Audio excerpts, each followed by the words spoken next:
Apa kabar teman-teman? Semoga dalam keadaan baik-baik. Kali ini saya menceritakan sedikit tentang kehidupan bertani di masyarakat Bali secara tradisional pada umumnya.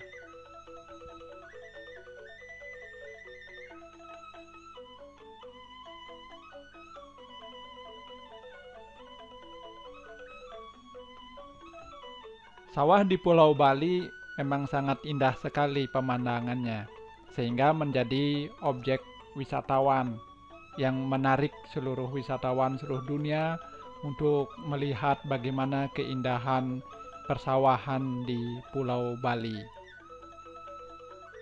Ini adalah contoh bagaimana persawahan di Pulau Bali begitu sangat indah sekali dilihat. Mari kita lihat beberapa contoh lain lagi. Ini benar-benar menakjubkan sekali keindahannya. Luar biasa. Mari kita lihat lagi contoh yang lainnya. Wow, ini benar-benar luar biasa sekali. Sungguh sangat indah dan ini benar-benar anugerah dari Tuhan. Bagaimana indahnya alam Indonesia sebenarnya pada umumnya. Ini karena di Bali saya menceritakan bagaimana tentang indahnya sawah-sawah di Pulau Bali dan bagaimana tentang sistem irigasi di Pulau Bali. Semoga seluruh Indonesia memiliki keindahan yang luar biasa seperti ini.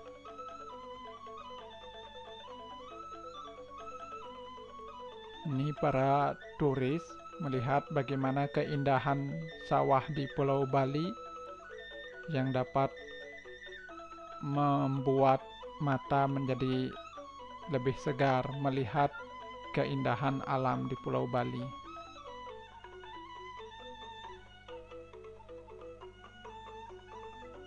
Ini bagaimana para wisatawan mancanegara berwisata melihat bagaimana keindahan alam di Pulau Bali. Sebenarnya alam di seluruh Indonesia sangat indah. Mari kita jaga dengan baik, mari kita kelola dengan bijak, sehingga alam itu benar-benar memberikan keindahannya, memberikan manfaatnya pada kehidupan seluruh makhluk. Jangan merusak alam dan jangan menghancurkan alam dalam keadaan apapun. Mari kita rawat, mari kita jaga, karena kita tidak bisa hidup terlepas dari alam.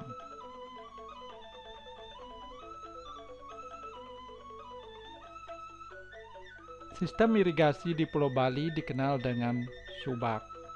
Subaklah yang mengatur bagaimana manajemen air itu tetap ada sepanjang tahun mengaliri sawah, sehingga sawah-sawah di Pulau Bali tidak pernah kekeringan dari air. Musim hujan tidak kebanjiran, musim kemarau tidak kekeringan. Ini dimanajemen dengan baik oleh para leluhur kita, para tetua kita di Pulau Bali yang disebut dengan sistem subak. Merupakan sistem irigasi, merupakan kebijaksanaan dari turun-temurun bagaimana mendarah daging di setiap masyarakat Bali tentang sistem subak. Masyarakat Bali melihat sungai ataupun kali buatan untuk mengirigasi sawah tidak pernah dicemari oleh sampah atau apapun, sehingga airnya tetap jernih, dapat mengairi persawahan, perkebunan, dan lain sebagainya. Inilah yang disebut dengan tata kelola air dengan baik. Semua ditangani oleh subak.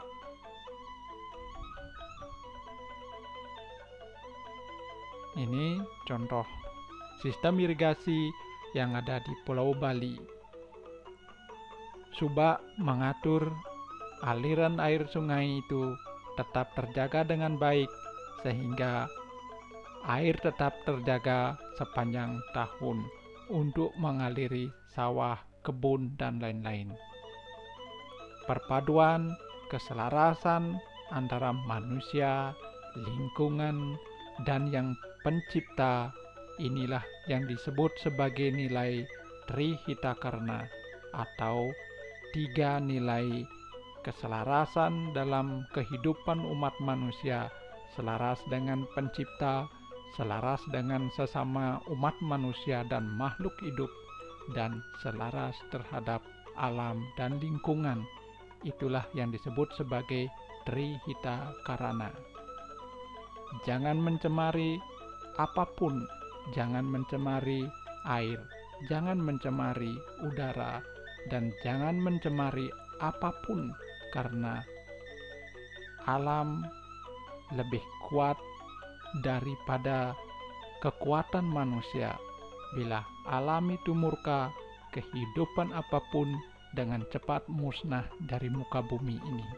Mari kita rawat alam itu dengan baik, mari kita jaga alam itu dengan baik, mari kita kelola sumber daya alam dengan bijak dan dengan tepat.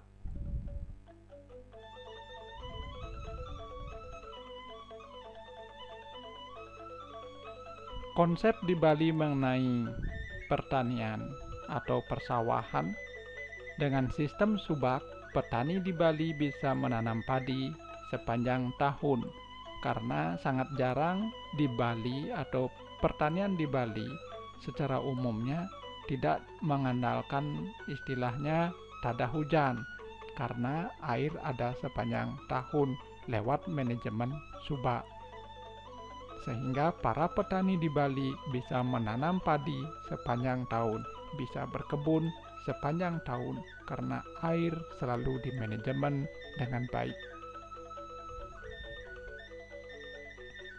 Karena tidak pernah kekeringan, maka masyarakat Bali bisa bercocok tanam, berkebun, atau apapun yang berkaitan dengan air, sehingga masyarakat Bali tidak pernah kekeringan.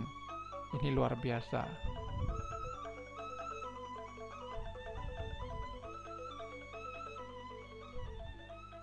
Rata-rata petani Bali bisa panen 3 kali dalam 1 tahun, karena air selalu ada, namun diisi dengan selang-seling. Misalkan kalau dihitung secara umum, padi bisa ditanam 3 kali dalam setahun, sisanya berarti bisa berkebun atau menanam di luar padi. Misalkan suatu desa memiliki pertanian, biasanya dibagi dalam kelompok-kelompok subak. Subak A misalkan berapa kali tanam padi, kemudian subak B berapa kali tanam padi, itu bergilir sehingga padi sepanjang tahun ini tetap ada. Begitupun sayur mayur, kacang-kacangan, ubi-ubian, dan bumbu-bumbuan, misalnya cabai, bawang, dan lain-lain, itu tetap ada siklusnya. Ini biasanya diatur oleh subak, kapan menanam padi, kapan menanam bukan padi, misalkan palawija, sayur-sayuran, atau lainnya. Nah, ini dimanajemen dengan baik oleh kelompok tani yang di bawah koordinasi dengan subak.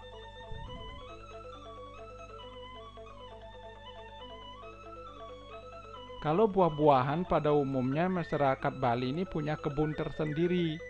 Misalkan untuk jeruk, itu kelapa, salak, mangga, ini biasanya ada lahan-lahan yang disebut dengan lahan perkebunan. Bahasa Balinya disebut dengan tegal. Nah, tegal ini biasanya perkebunan yang memang ditanam bukan untuk padi, biasanya untuk buah-buahan. Misalkan perkebunan jeruk, mangga, salak, pisang, kelapa, dan lain-lainnya.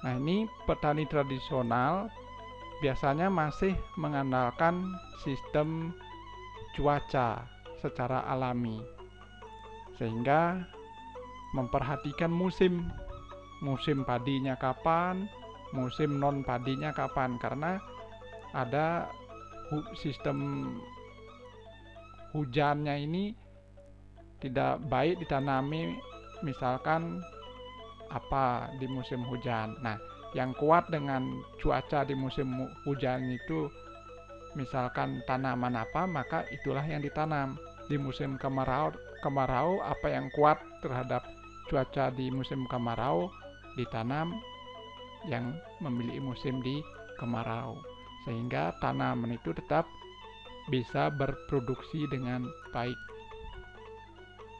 Nah, ini para petani ini di bawah koordinasi Subak akan memantau musim apa yang tepat untuk ditanami sawahnya. Seperti itu kurang lebih. Nah, ini para petani biasanya akrab dengan perbintangan, makanya dilihat bintang di langit. Dengan petana bintang di langit, para petani tahu, oh ini musim apa yang cocok ditanam, sehingga tanaman tersebut tahan terhadap perubahan cuaca.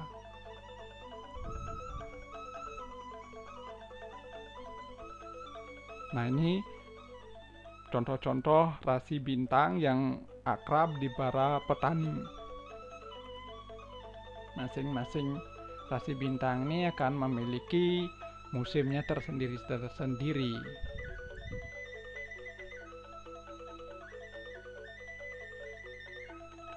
Petani Bali tradisional juga mengenal istilah sasih. Sasih ini adalah bulan. Misalkan kalau di Jawa bulannya disebut Srawana, sedangkan di Bali disebut dengan Sasih Kase, yaitu kalau di bulan Masehi ini kira-kira di bulan Juli. Kemudian Badrawada atau di Bali dikenal dengan Sasih Karo, ini sekitar bulan Agustus. Biasanya para petani akan tahu nih bulan-bulan ini cocoknya menanam apa.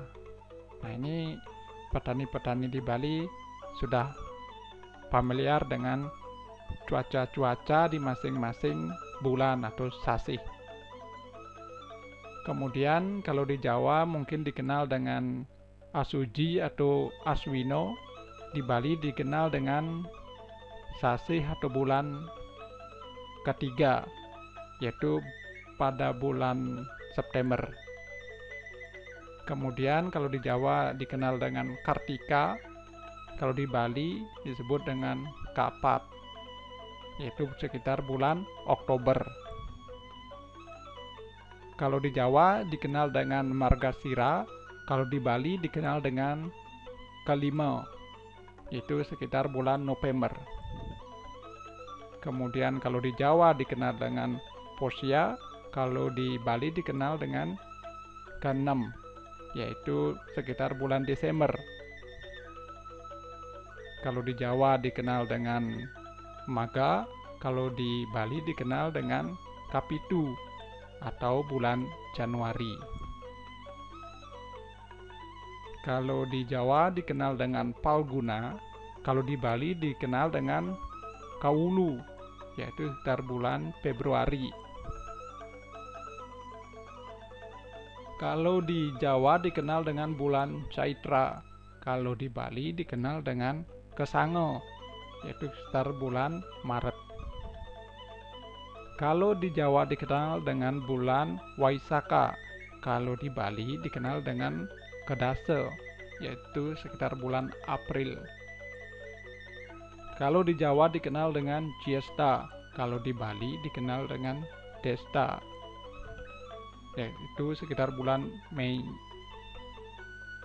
Kalau di Jawa dikenal dengan bulan Asada, kalau di Bali Sade, yaitu sekitar bulan Juni. Bulannya dengan nama-nama bulan Masehi, tetapi Masyarakat Bali tradisional dulunya sangat familiar dengan istilah-istilah kase, karo, ketiga, keempat, kelima, keenam, kepitu, kawulu, kesango, kedasa, desta, sada.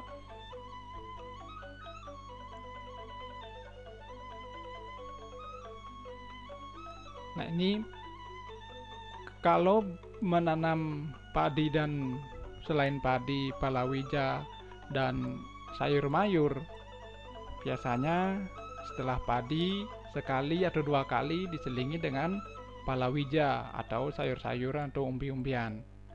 Tujuannya adalah untuk menjaga pH tanah tetap terjaga dengan baik. Jangan digeber terus sepanjang tahun dengan padi, atau sepanjang tahun digeber dengan palawija, sayur-sayuran, buah-buahan, dan lain-lainnya. Itu tidak bagus juga untuk pH tanah, sehingga biasanya selang-seling.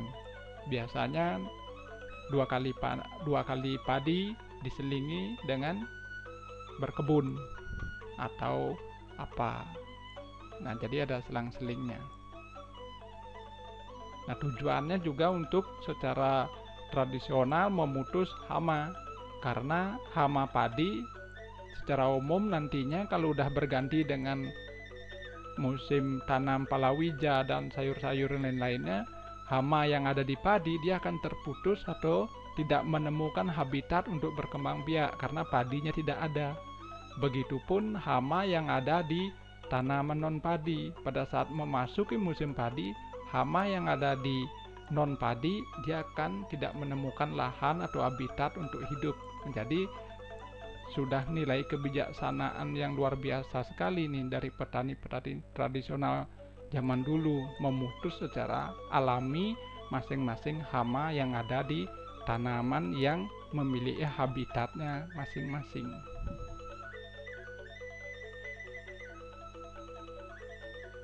Nah, ini juga menggunakan pupuk alami. Dengan adanya tanam yang selang-seling, maka akan menciptakan sisa daripada tanaman tersebut akan menjadi pupuk di musim tanam berikutnya. Misalkan nanam padi, kalau sudah musim panen, tentu jeraminya ini akan menjadi pupuk untuk di musim tanam di berikutnya, entah itu di musim tanam palawija, sayur-sayuran, atau umbi-umbian. Begitupun pada saat tanam non padi atau palawija atau sayur-sayuran, pada saat habis masa panen tersebut, sisa-sisanya ini akan menjadi pupuk di musim tanam padi di periode berikutnya. Ini luar biasa sekali kebijaksanaan nilai-nilai ini yang diketahui oleh para petani tradisional.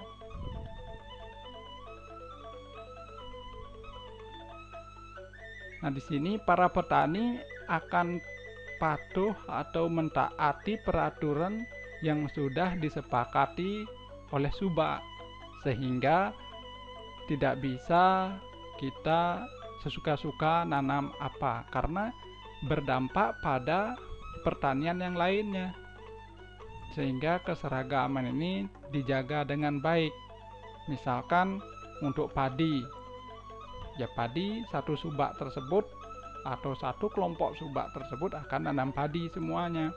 Tidak bisa satu orang dia berkebun, karena berdampak pada siklus atau sistem mekanismenya ini tidak berjalan dengan baik. Bisa jadi hama yang ada di padi bisa jadi akan menulari tanaman yang ada di kebun, atau tidak terputusnya mata rantai suatu hama yang terdapat dalam tanaman tersebut.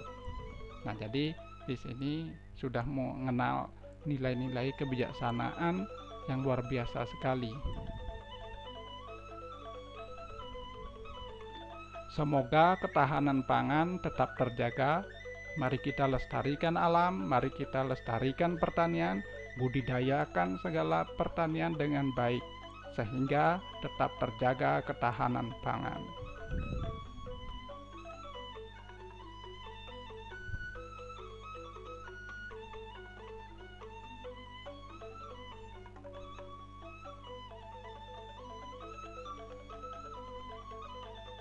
Semoga bermanfaat, semoga Indonesia tetap stabil pertaniannya dan tahan terhadap apapun pangan kita.